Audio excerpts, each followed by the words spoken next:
Hi, this is Bob Wells here, and welcome to Undercurrent Stories. This is the show where we hear about people's interests and uncover some fascinating stories at the same time. I hope you enjoy today's show.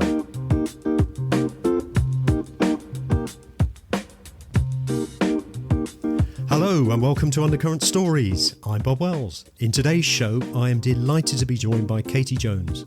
Katie is a fitness trainer and nutrition advisor and owner of Sweat and Glow, a fitness consultancy in West Sussex. With her professional, motivating and fun sessions, Katie has been receiving many rave reviews from her clients. Katie's goal is to enable her clients to become happier and healthier in the long term, and this is achieved through a combination of exercise and nutritional advice. In today's show, Katie will also share some of her knowledge and advice so that we too can benefit from her experience, particularly if we are looking to make some lifestyle changes. Hello and welcome to the show, Katie. Hiya, Bob. Thanks for having me. It's great to be on. It's great to have you on. Thank you so much for coming on. Just before we talk about things, how's COVID affected things? Obviously, there's been a lockdown over the last 6 months, and has the fitness centre remained open, or have you had to close? How's it worked? Yeah, so I suppose thinking back to March time when obviously lockdown happened, and I remember thinking to myself that I was just really proud of Sweat and Glow, which is obviously my business and my private studio, because it was the most busiest it's ever been. And I just thought, I've really got it at a level now that I'm really happy with. And, I had some, a few new clients coming in, but all of my group sessions were pretty much maxed out. And I was really, really busy. And then lockdown happened. And because of the government regulations, I had to obviously shut the studio. So that was a bit of a bummer. But I sort of shut for about 2 weeks. And then one of my clients said, should we do a session over FaceTime? So I was like, oh yeah, sure. So I just tried it and it literally was perfect. She had a kettlebell, some dumbbells, a mat, not too much equipment, but it still worked exactly the same. So that sort of opened up the virtual door to me. Yeah. And I then spread it to a lot of my other clients and to the people that came to the group sessions, and they were all up for it. So it was just a lot more convenient for some of my clients who maybe have kids or busy jobs, and who, people working from home. They could just do an hour with me in their lunch breaks and then go straight back to work again without having to get into the car and travel to the studio. So actually it was perfect. And now obviously the regulations have been relaxed a bit. I think about 70% of my clients have still stayed virtual. So it's actually been, that part of it's been good. I have lost a few clients due to now I've actually gone 100% virtual, and some people don't want to do that just because they like the social aspect of it, getting out the house, having a few minutes away from the kids. So it sort of didn't really appeal to them. So I did lose them, but that's okay. I went back as soon as the government said that we could train outside. I went back to doing that 2 days a week during the summer, but because obviously the weather's getting a bit worse now, and I am actually pregnant, so I'm quite high risk. So, congratulations. So, thank you. So I haven't actually gone back to opening the studio up when all the gyms reopened, just because it just wasn't worth the risk in my eyes. So that's the reason I have gone 100% virtual now. But that's okay. I'll just keep, going on, and then hopefully next year I can reopen it again. But just very strange times, isn't it? It is, yeah. No, that's great to hear how you've adapted your business. However, before we talk about fitness and nutrition, can you just give us a bit about you and your journey and how you became a personal trainer, please? Yeah, of course. So I suppose thinking back, it really stemmed from my days at school. I've always been super sporty, had the best PE teacher. She was called Mrs. Cuffin, and she was a little Welsh lady, and I just loved her so much. And because of her, obviously her training, her teaching, I joined all the sports teams: netball, tennis, badminton. I was very good at athletics and long distance running, and that just sort of came naturally to me. So then obviously I went on to do GCSE and A-level PE, which I sort of just sailed through. I didn't find it hard at all. So thought of, that sort of I thought was going to be my passion because of that. Um, so then I actually finished school, and then I was enrolled in Leeds University to do a nursing degree, because I loved being around people.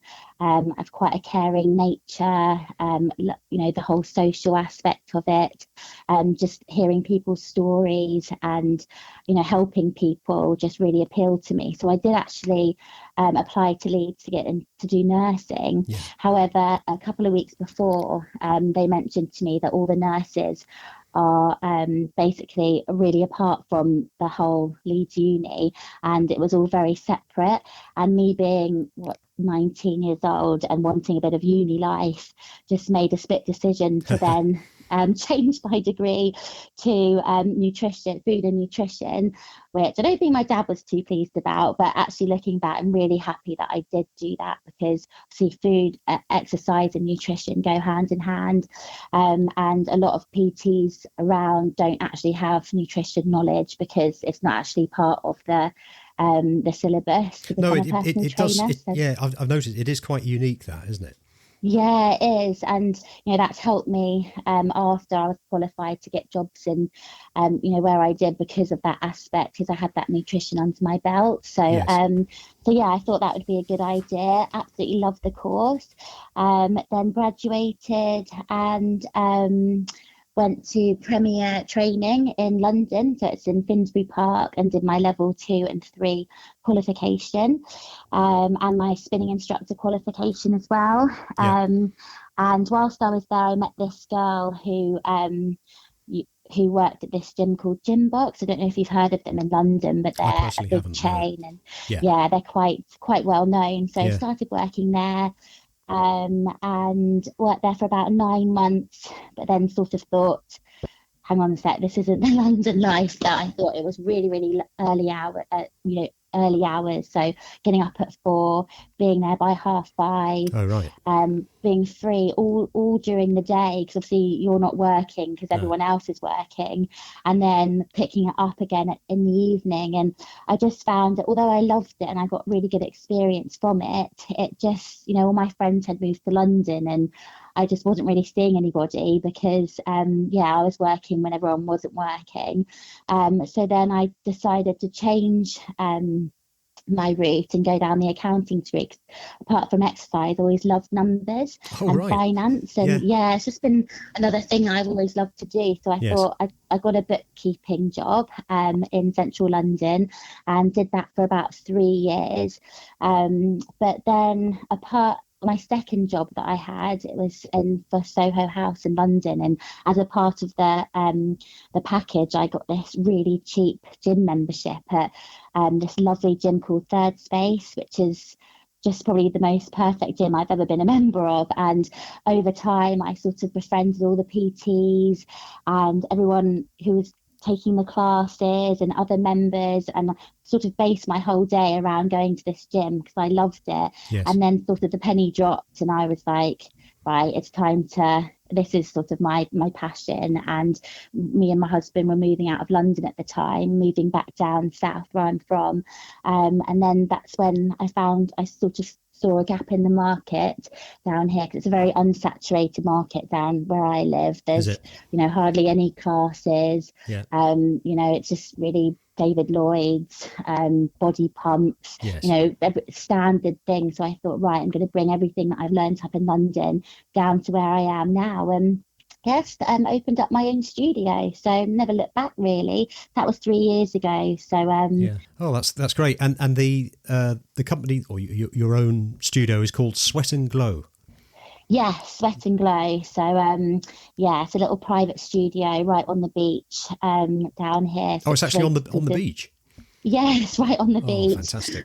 Which is quite nice for clients, especially when they're winding down after their sessions. They can look out to the sea, and it's very relaxing. So sort of in between Brighton and Portsmouth area. Is that Chichester?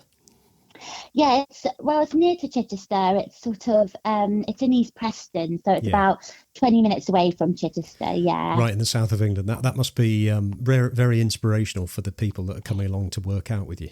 Yeah, exactly. And it is a nice area, as I say, it's on the beach, and people can either just walk up to the studio, or I think with the nicer weather down here as well, it is a little bit more active than sort of maybe up north, and people are more willing to exercise, really, I find. And talking about the people that come to your studio, what sort of clients do you have? Oh gosh, so all shapes and sizes, I'd say. I'd say about 80% of them are female. Yeah. And it sort of, I suppose most of them are mums who are either postpartum, or kids have just gone to school, and they suddenly got their time back. So most of them want to come for that reason. Or injury to injury recovery. So because I'm quite individual, and obviously every PT should give bespoke sessions, and because of that, if someone comes to me with a shoulder injury, then I can create them a program around how to rehab their shoulders and all that sort of thing. Otherwise, it's just people wanting a social experience, because a lot of people just come for a good chat, I think. Do they? Is it always one-to-one?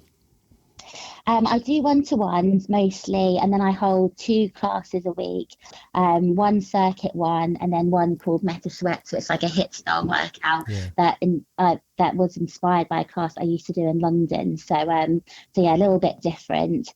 And I also give nutritional guidance before I start training anybody as well, which is again sets me away from a lot of the PTs down here. Yeah. So anybody who comes to you, they also get that nutritional advice at the beginning of their session or beginning of their program. Sure. Yeah. So what happens is, they contact me. I get them in the studio straight away for sort of an hour consultation. We go through their current lifestyle. We sort of look to set SMART goals. So little goals that they can set for themselves. They can measure themselves. They're realistic, and they're sort of little stepping stones to making those long-term lifestyle changes. So, for example, it doesn't have to be all nutrition and exercise. It's how much sleep do you get a night, how much water are you drinking during the day, how are you managing your stress levels, all those sorts of things we talk about, giving a really individual sort of experience. Yes, we set the goals, and then also I spend about half an hour just going through some real basics of nutrition, because sometimes I feel like people know what to eat, but they don't actually know why they're eating it. So I think when you have that deeper understanding, it really helps.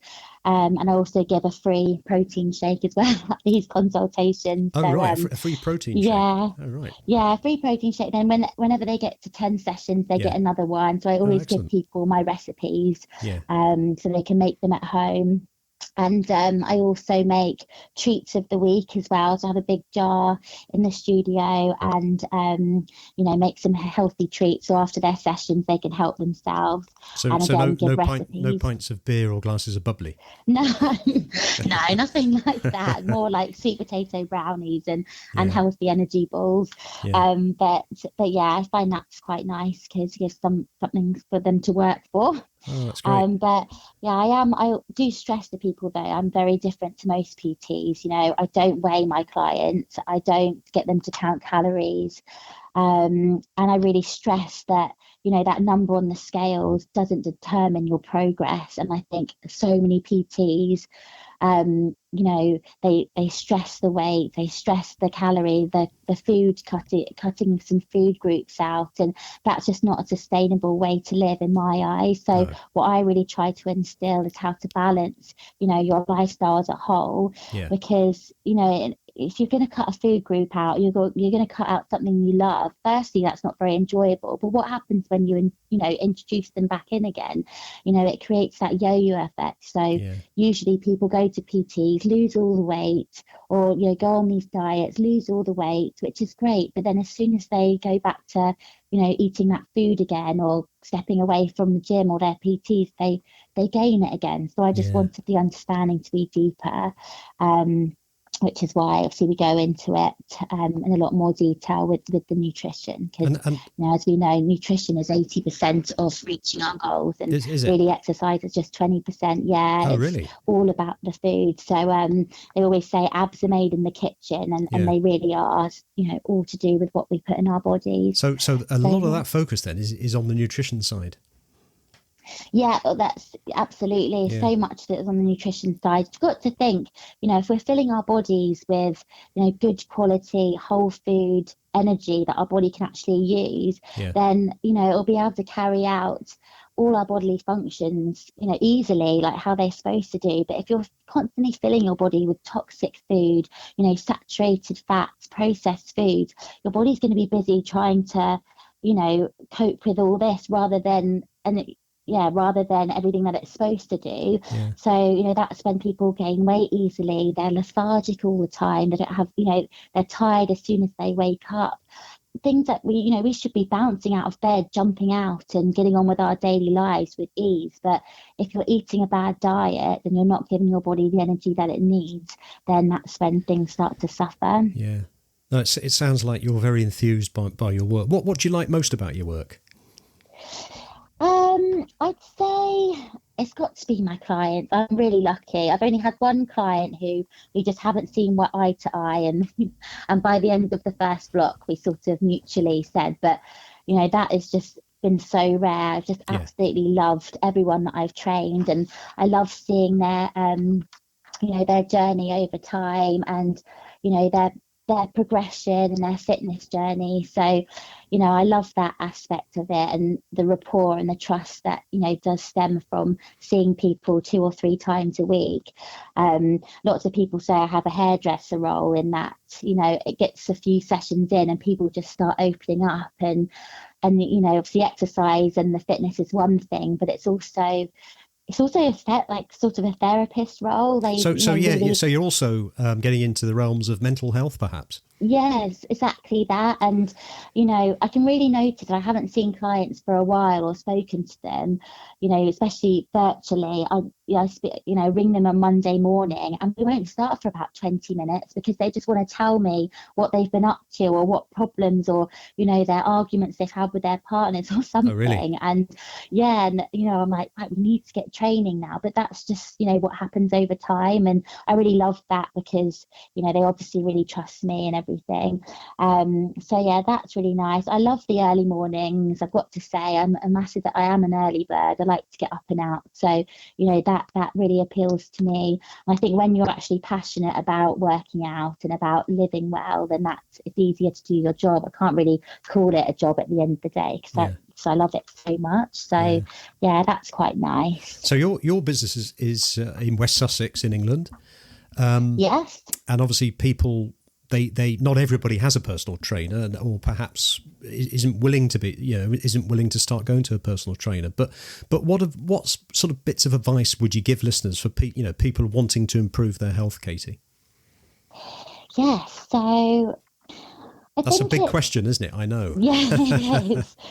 So I think it's important to know that there's not one magic answer. There's not one magic pill or magic tea or a fad diet that's going to work. So it's always important to remember that there's not just one answer that fits all. Everyone's different, everyone's got different needs.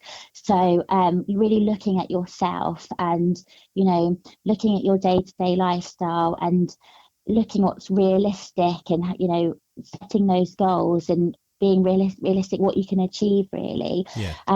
So knowing that there's no quick fix and that consistency is everything. So some people come to me and say, right, I need 2 weeks to fit into this dress, or I've got a holiday in a week, what can we do? And I'm like, sorry, no, that's not what I'm about. I'm about long-term, lifestyle changes rather than a quick fix. So it's really, really important to know that.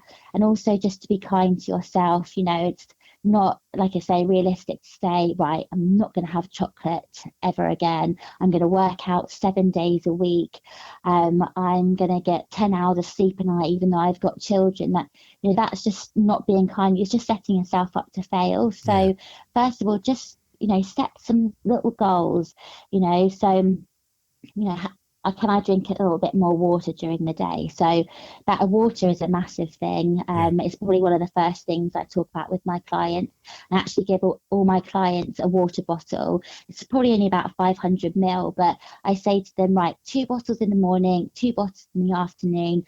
That's easy then. It's measurable, and that's 2 litres. Yeah. Ideally, I'd want a little bit more than 2 litres. So what you're saying is a couple of litres a day plus your normal beverages like tea and coffee, etc. Yeah, exactly. Anything more than that is a bonus. So water is a massive thing. Yeah. Looking at exercise, are you doing exercises that you enjoy? There's no point joining a gym if you hate them. There's no point running if you hate running. It's finding something that you actually enjoy doing it, and then you're more likely to keep going with it. Yeah. So, again, that's an individual thing. But also, I hear a lot of people, they do maybe a half an hour HIIT exercise, or an hour with me in the morning, but then they sit down for the rest of the day, and I only see them twice a week. So what's that, 2 hours of exercise, and then they're sedentary for the rest of the day. So even though that's great that you have turned up to that session, I always stress the importance of just moving more throughout the day. What about just walking?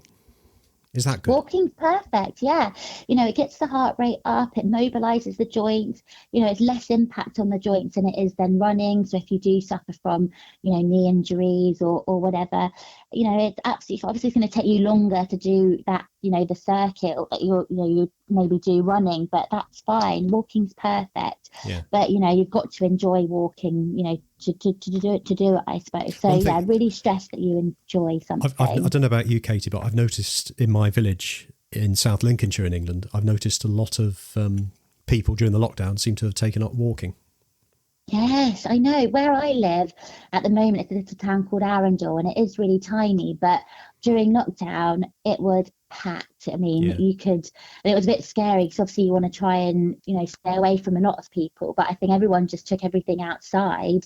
Even people who weren't really outside before, that everyone just sort of fled, didn't they, to doing running or walking outside. But it's so important. I've also just stressed this again through winter to try and do some exercise outside, getting your vitamin D.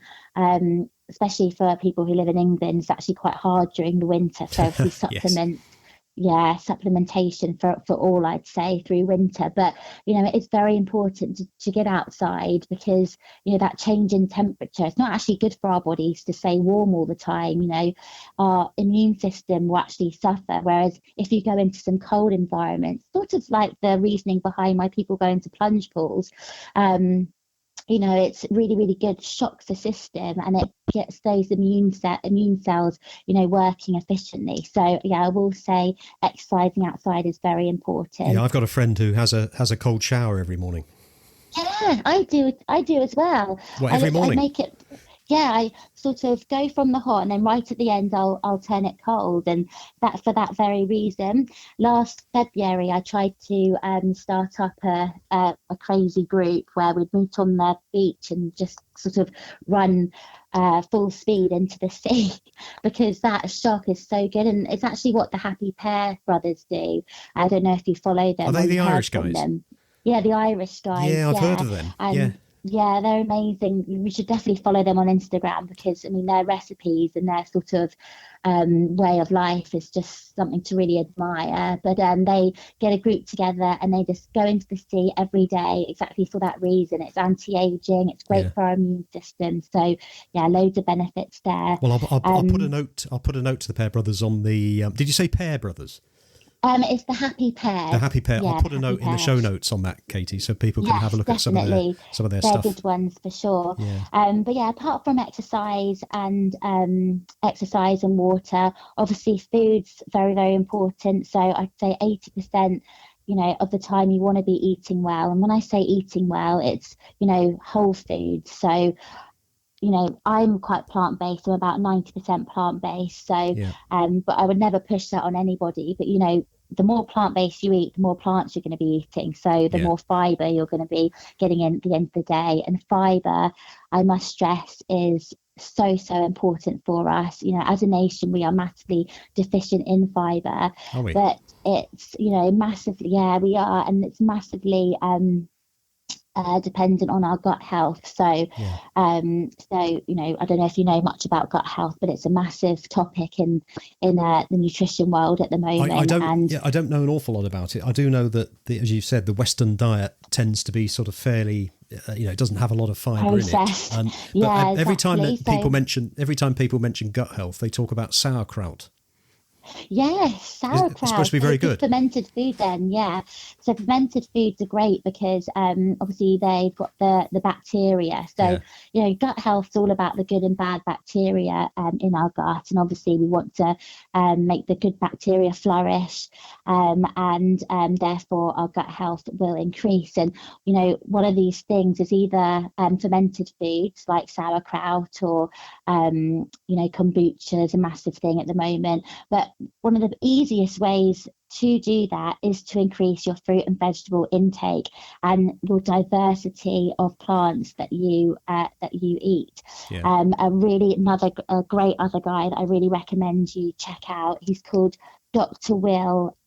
He's called Dr. B, but he's called Dr. Will. I can't actually pronounce his surname, but he's just he calls himself Dr. B. So he's just brought out this book called Fiber Fueled, and it's got an exploding kiwi on the front. But if you just type in the Plant Proof podcast on your podcast app, he has about 3 or 4 interviews there, and he is just mind blowing. So I'll put that on the show notes as well, Katie. So people could look at that. So it's called he's called Dr. Will. It's like Bushwitch, but I can't really pronounce it. But, a long name. Yeah. I must admit, my ears pricked up a little bit when you mentioned fermented. And I was thinking grapes, perhaps fermented grapes, wine and beer. Oh, wine.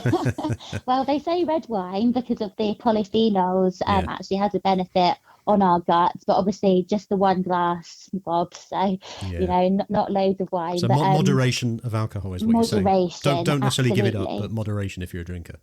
Yeah, more exactly. Yeah. But like I say, as many different fruit and vegetables as you can consume. What I like to do is every food shop in the week, I'll just put a different vegetable or a different fruit that I don't normally put in, just to increase that diversity. So every week, you could just think, right, we normally have broccoli and peas every week. So this time I'm going to have a leek, or I'm going to buy a radish, or anything, and getting that diversity up, that's what makes your gut bugs grow. So all the different types of gut bugs, which will then obviously boost your microbiome and therefore your gut health. So it's all about the diversity of plants that we eat. It's a massive thing.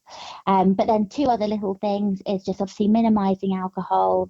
That is very important in terms of our well-being and how we manage our stress and our sleep. That is just, sleep's where we recover. So I try and get about 9 hours a night, but I know that's not realistic for a lot of people, but people underestimate the power of sleep, and it is very important for us. So, I think what I found is that if I'm watching a very sort of exciting, traumatic television program or something, I tend to sort of go to sleep a bit later. So what I try and do now is I just try and read a book and just gently go into sleep rather than getting all wound up and going to bed.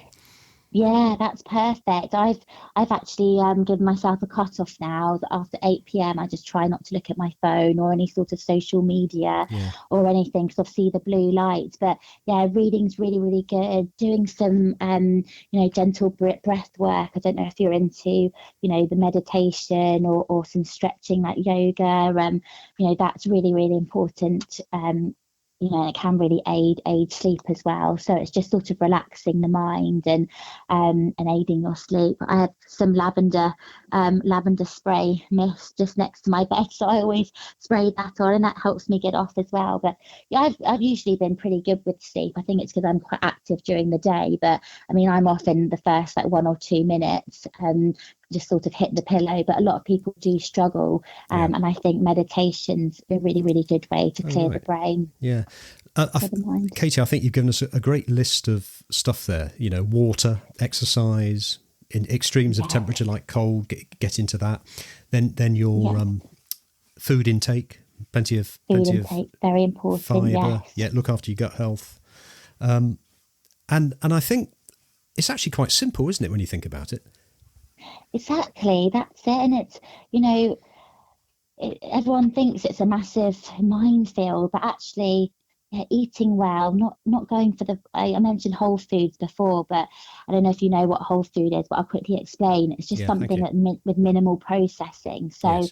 you know, eating the bit from the animal that actually looks like it has done when it's come from the animal. So minimal processing. You know, eating the foods exactly how they have been when they've harvested from the ground. Um, you know, eating things, if you're going to buy something from the supermarket with less than 5 to 7 ingredients, you know, anything much more than that is going to be highly processed. So just going for food in its natural state is going to be, yeah, so beneficial. But yeah, other than that, you know, moving, water, sleep, rest, and managing stress as well. So when the people So come along to your important. classes and you've done the bit about food and nutrition, what type is Yeah. it? What sort of exercises do they do? Is it stretching or push ups or? Yeah, so that's a good question. I'm glad you asked that because a lot of people, I don't know, I find a few of my friends, you know, they're great with, say, the cardio, or, you know, they tick the cardio box, or, you know, they tick the yoga box. They're very mobile. Yeah. However, you know, they lack other places. So I always find it so important to tick all the boxes. I always say strengthen and lengthen. So, you know, resistance work is so important, especially as we're growing older. It's very important to maintain your bone and muscle mass, which we do generally lose as we get older. And, you know, you do that through resistance work. So that's things like squats, lunges, compound movements, um, press ups, you know, anything where we're putting our muscles under tension. Yeah. That's, you know, what resistance exercise is. And then I always, combine it with some cardio, so that maybe will be some treadmill sprints, or you know, depending on your level, or burpees, or jumping on the spot, running on the spot, anything like that to get the heart rate up. Yeah. You know, so I combine like that, and also mobility. I mean, I can't stress enough how important mobility is. And actually, I will actually say I reckon mobility is more important than the rest. I think Oh, is it? people come back from their runs, or they come back from their exercise class, and they just don't stretch because, you know, I'm guilty of it. And Yeah. I actually encountered a very bad back injury because I think I just wasn't giving myself that time to sort of cool down afterwards. Yeah. But you know, people just can't be bothered, and actually stretching is just so important. So, you know, strengthening and lengthening, you've Yeah. got to And think of both of them. stretching after exercise rather than before. After exercise, you always want to do like a warm up, so Yeah. lots of dynamic moves before you put your body under stress. So, you know, again, that could be star jumps, running on the spot, you know, anything that mobilizes the muscles. Then obviously you want to do your strength section, or, you know, whatever sort of workout you're going to do. And then afterwards you do some static stretches. That's when you hold the stretches for about 30 seconds, and you know, you let the muscle cool down, let the lactic acid flood out, and, you know, make sure that you don't really ache in the Yeah. morning, basically. So Yeah. yeah, mobility is very important because I always say move it or lose it. So, you know, Yeah. we've got to make sure that we keep nice and mobile so we don't seize up. Yeah. So your business is in West Sussex, Yes. and I was going to ask you how people can find out where there's a personal trainer near them, but your way of doing things seems quite unique, and I guess there must be one or two others around somewhere. But Yeah. in view of the fact that you're now doing stuff virtually, I guess anybody in the world could contact you. Is that right? Yeah, for sure. So I've actually had quite a lot of people through my Instagram contact me. So yeah, Instagram, I'd say Instagram and Facebook have been really good for me, only because I don't know if you've seen, but my Instagram is sweat.glow, and I've actually started up my own food blog. Oh, have So you? that wasn't, yeah, it was sort of another way for me to support my clients initially, because I just wanted them to get inspiration for, you know, what to eat. So I always sort of upload, you know, my breakfast, lunch, and dinner or something, just in Oh, case they're right. stuck for some ideas. So, and also some home workouts I have sort of uploaded there. So, you know, just doing that over the 3 years, my followers have grown. So and awareness. So I have actually had a few people reach out to me over Instagram and Facebook. But other than that, it has really been just word of mouth. And I think that's one of the best ways, I think, to get a good PT, because there are a lot of bad ones out there, I've got to say, like, and you can see it through their blogs or I don't know. I think, I don't know. I have a bit of a different approach to other people, but I think word of mouth, because you can trust that source. Yes, of course. And talking about the people that have had bad experiences, say, are there any recognised qualifications that personal trainers have that people should be aware of? Yeah, so the pretty standard ones are the level 2 and 3. So level 2 is the gym instructor, and level 3 is the personal trainer. So that is, pretty standard. But I think it's just something that just grows from experience. The more times, the more people that you meet, the more people you train, then you just get better and better, as with any profession. But I just feel like you will know when you meet that person. They normally give you a free consultation or something, and one of the examples I always go with, one of my old clients, she is actually recovering alcoholic, and she's amazing. She's just done so well. So I've been training her for about 3 years, but she told me that she went to this consultation with a personal trainer, and immediately she was saying things like, right, we're doing these squats so that we can earn our glass of red wine, or this is all for our wine intake on the weekend. And she just didn't read her client. She just didn't know any of her background.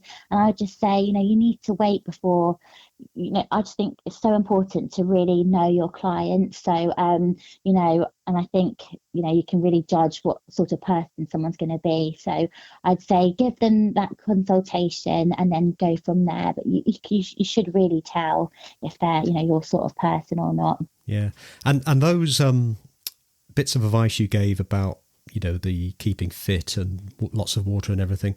So asking for a friend here, what about people in their senior years? Is it the same for them? Can they still get fit? Yeah, for sure. I always have I just think age is just a number. So, some people might disagree with me. Yeah, it really is. I think people are very quick to blame age as, a reason for why they're unfit or why they've gained weight. I have someone in mind when I say this, but, she's always saying, well, you're a lot younger than I am, or blah, blah. And I just think that, it's a quick excuse. So age has nothing to do with it. Some of the fittest people, can still be, they're well within their 50s or 60s. So I really don't agree with that. But obviously, injuries can occur as you do get older. So, you just give people options. My oldest client is 64, and she's come to me. She's got a bit of a bad back, but she is just, she does my group sessions, and so some people in the group that are doing flat out burpees and box jumps, everything like that, and then I'll just put something next to it, so it's her option. And as long as you're just keeping moving, then that's the main thing. So as long as you know the clients that are coming in and their abilities or any injuries, then you'll be fine. Same applies basically. That's reassuring. And so you've told us an awful lot about what you've done. You're obviously clearly very passionate about it. Is it 3 years you've had Sweat and Glow? Yeah, 3 years. In those 3 years, Katie, it might be a difficult one, but please have a go. What are you most proud of? What are you most proud of? Oh, being on Bob's podcast. Apart from that, of course. Yeah, that's a massive thing. No, so I'd say most proud of, I think initially when I moved down from London, with my concept and my idea, because London was an amazing eye-opener for me. It was sort of the time that all the healthy eating cafes had opened, the boot camp classes, boxing classes. There was, the diversity of classes up there is fantastic. And, and I made sure I went to every one before I left, and sort of came down south where, again, like I said, the market's completely unsaturated, and came down with my ideas. And at that point, I was pretty much plant-based, so I wasn't really eating meat. And coming in back down south with my family, who are massive meat eaters, not really into exercise. I'm very different from the rest of my family. And I just remember being laughed at, not just by my family, but just through a few people, around this area. They were laughing at, I was making my energy balls. I was making I used to call them turmeric glow sticks, and, made my Instagram blog. And I don't know. And I just feel like at that point it would be easy to, go back to how I was, but, to go for a different path. But I stuck it out because I knew that was my passion. Yeah. And, and you just need to surround yourself by, like-minded people, which I think the fitness industry really does do. And then 3 years later, it was a slow growth as well of the company. I initially only had about 3 or 4 people, and it started from the garden. And they were sort of my core clients, who are actually still with me now. But it does take time to grow, but you just got to persevere. And if it is your passion, and you're willing to do those early hours and late nights, then it is amazing. So I think really just sticking with something. If you're passionate about something, you want to do something, then you can do it. So you've clearly done that, and you've got a very successful business, and probably even more important, you've got a lot of very happy people. Yeah, exactly. And, I think a lot of my clients now, I would just say that they're my friends. So, and that's just when you see people that it's like people you work with, you see them all the time. And, it's nice that now I've got that little community of like-minded people. So if there's anybody listening who sort of is toying with the idea of becoming a personal trainer, what would you tell them?